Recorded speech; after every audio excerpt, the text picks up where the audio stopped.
Ngayong araw pong ito ay pupunta ako sa SSS para mag-avail ng pension loan.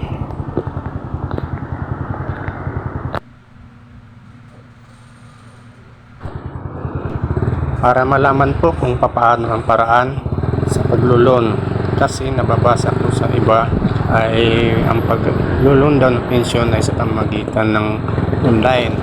Para malaman talaga ang totoo, kailangan pumunta ako sa branch ng SSS para malaman kung ano ang sasabihin nila, kung ano ang mga pamaraan.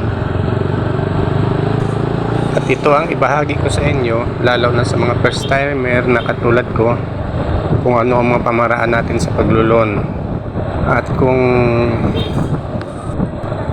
kung pwede, subaybayan nyo lang to ang video ito, at dito ituturo ko sa inyo ang step by step pagdating ko doon sa SSS branch, kung ano talaga. Marami akong nababasang mga comments sa group chat ng SSS. Nagtatanong sila kung paano ba talaga ang paglulon. Hindi rin nila alam. Kaya ang gusto ko ay masubukan talaga. Kaya ito ngayon, kung ano ang malalaman ko ngayon doon, ito naman ang ibahagi ko sa inyo. Kaya sana ay pagtiyagaan yung sundan ng video ito.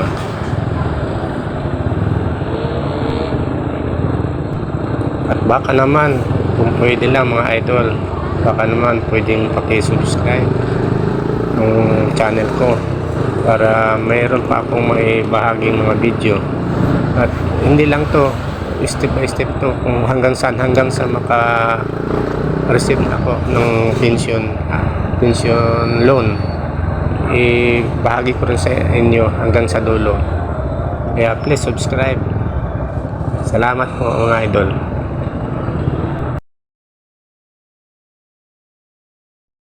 Nang dumating po ako sa SS, hindi na po ako nakapag-video. Ang bawal po yata.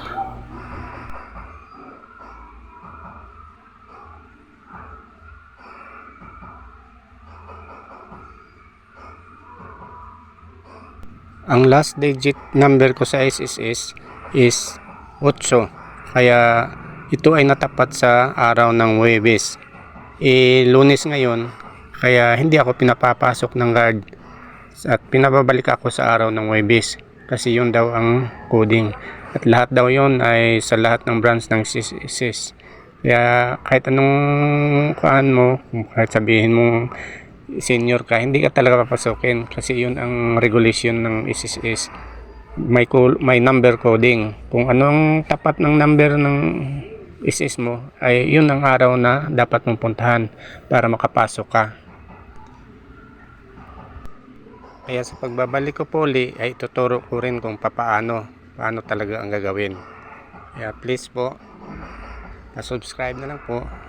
Hanggang dito na lang ang aking video. Sa next uli po sa pagbabalik ko.